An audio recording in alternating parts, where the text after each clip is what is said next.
नमस्कार भक्तों, देव महिमा में आप सभी का स्वागत है। आज मैं आपको श्री कृष्ण जन्माष्टमी व्रत कथा सुनाऊंगी। भाद्रपद माह के कृष्ण पक्ष की अष्टमी को रात के 12 बजे मथुरा के राजा कंस की जेल में वासुदेव जी की पत्नी देवी देवकी के गर्भ से 16 कलाओं से निपुण भगवान श्री कृष्ण ने जन्म लिया था। इस दिन रोहिणी नक्षत्र का विशेष महात्म्य है। इस दिन देश के समस्त मंदिरों का श्रृंगार किया जाता है। कृष्ण अवतार के उपलक्ष्य में झांकियां सजाई जाती हैं। भगवान श्री कृष्ण का साज श्रृंगार करके झूला सजाया जाता है।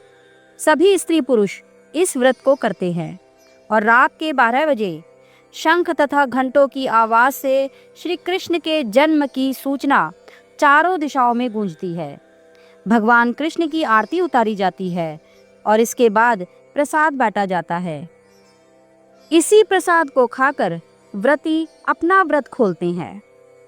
स्कंद पुराण के मतानुसार जो भी व्यक्ति जानकर भी कृष्ण जन्माष्टमी व्रत को नहीं करता, वह मनुष्य जंगल में सर्प और व्याघ्र होता है। ब्रह्म पुराण का कथन है कि कलयुग में भाद्रपद मास के कृष्ण पक्ष की अष्टमी में 28वें युग में देवकी के पुत्र श्री कृष्ण उत्पन्न हुए थे।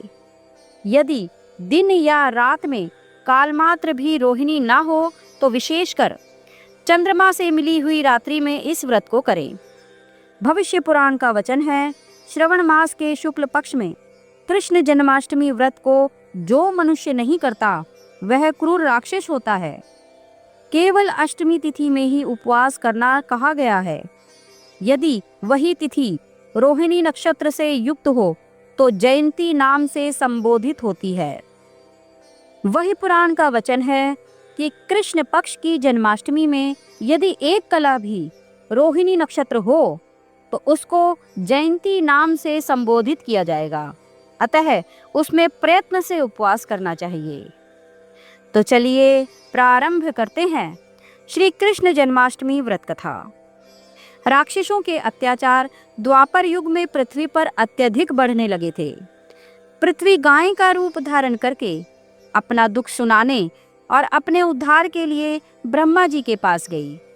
ब्रह्मा जी सब देवताओं को साथ में लेकर पृथ्वी को विष्णु जी के पास क्षीर सागर ले गए। उस समय भगवान विष्णु अनंत शैया पर शयन कर रहे थे। विनती और स्तुति करने पर भगवान की निद्रा टूट गई। ब्रह्मा जी और वहां एकत्र समस्त देवगण को देखकर उन्होंने उनसे आने का कारण पूछा। तो पृथ्वी बोली, भगवान, मैं पाप के बोझ से दबी जा रही हूँ, मेरा उद्धार कीजिए। यह सुनकर भगवान विष्णु बोले, मैं ब्रज मंडल में वासुदेव की पत्नी देवकी के गर्भ से जन्म लूंगा। तुम सब देवतागण ब्रज भूमि में जाकर यादव वंश में अपना शरीर धारण करो। इतना कहकर भगवान अंतर्ध्यान हो गए। इसके बाद देवता ब्रज मंडल में आकर यदुकुल में नंद यशोदा तथा गोप गोपियों के रूप में जन्मे। द्वापर काल के अंत में मथुरा नगरी में राजा उग्रसेन राज्य करते थे। राजा उग्रसेन के पुत्र का नाम कंस था। कंस ने उग्रसेन को बलपूर्वक सिंहासन से उतारकर बंदी बनाकर कारागार में डाल दिया और स्वयं राजा बन बैठा। कंस की बहन देवकी का विवाह यादव वंश के कुल में वासुदेव जी के साथ निश्चित किया गया। जब कंस देवकी को विदा करते हुए रथ के साथ चल रहा था, तभी अचानक ही एक आकाशवाणी हुई कि हे कंस, जिस देवकी को तू बड़े लाड दुलार के साथ विदा कर रहा है, इसी का 8वां पुत्र तेरी मृत्यु का कारण बनेगा, अर्थात तेरा संहार करेगा। यह बात सुनकर कंस को बहुत क्रोध आया और उसने देवकी को मारने की ठान ली।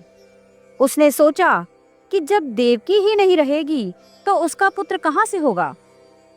कंस का यह क्रोध देखकर वासुदेव जी ने कंस को समझाते हुए कहा कि तुम्हें देवकी को मारने की कोई आवश्यकता नहीं है। तुम्हें तो भय देवकी के 8वें पुत्र से है, इसलिए देवकी से भय कैसा। इसलिए हे राजन, देवकी की 8वीं संतान मैं तुम्हें सौंप दूंगा। फिर तुम्हारी समझ में जो आए उसके साथ वही करना।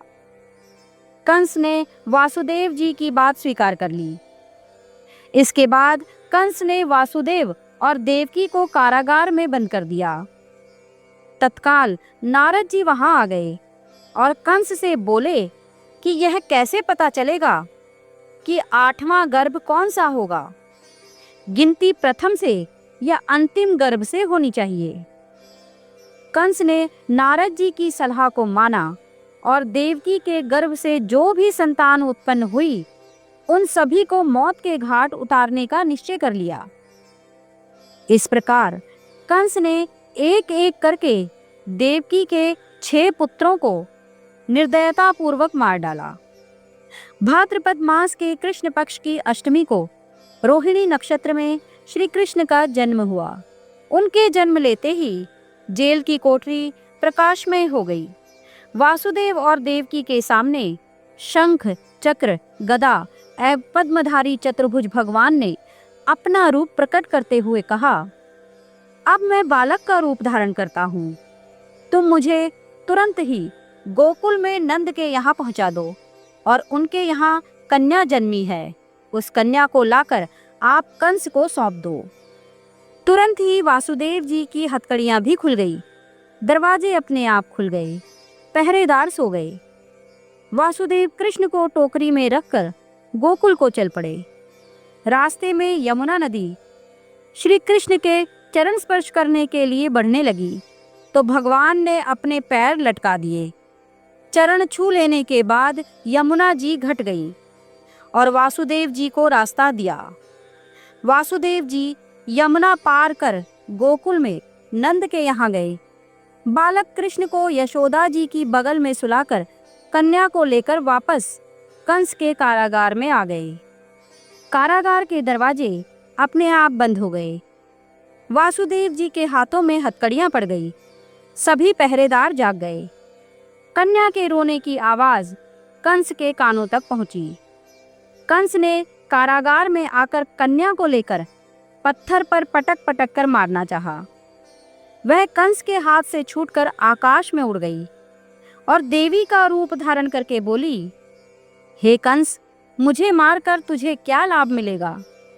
तुझे मारने वाला तेरा शत्रु गोकुल में पहुंच चुका है। यह दृश्य देखकर कंस हतप्रभ और व्याकुल हो उठा।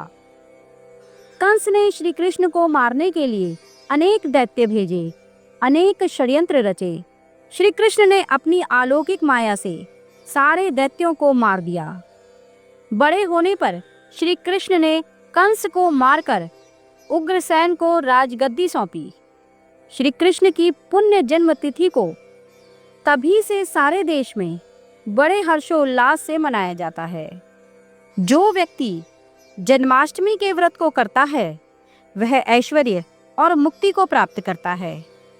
आयु, कीर्ति, यश, लाभ, पुत्र पौत्र को प्राप्त कर इसी जन्म में सभी प्रकार के सुखों को भोग कर अंत में मोक्ष को प्राप्त करता है। जो मनुष्य भक्ति भाव से श्री कृष्ण की कथा सुनते हैं उनके समस्त पाप नष्ट हो जाते हैं और वे उत्तम गति को प्राप्त करते हैं। तो भक्तों, आप सभी पर राधा रानी सहित भगवान श्री कृष्ण की कृपा बनी रहे और आप सभी का जीवन मंगलमय हो।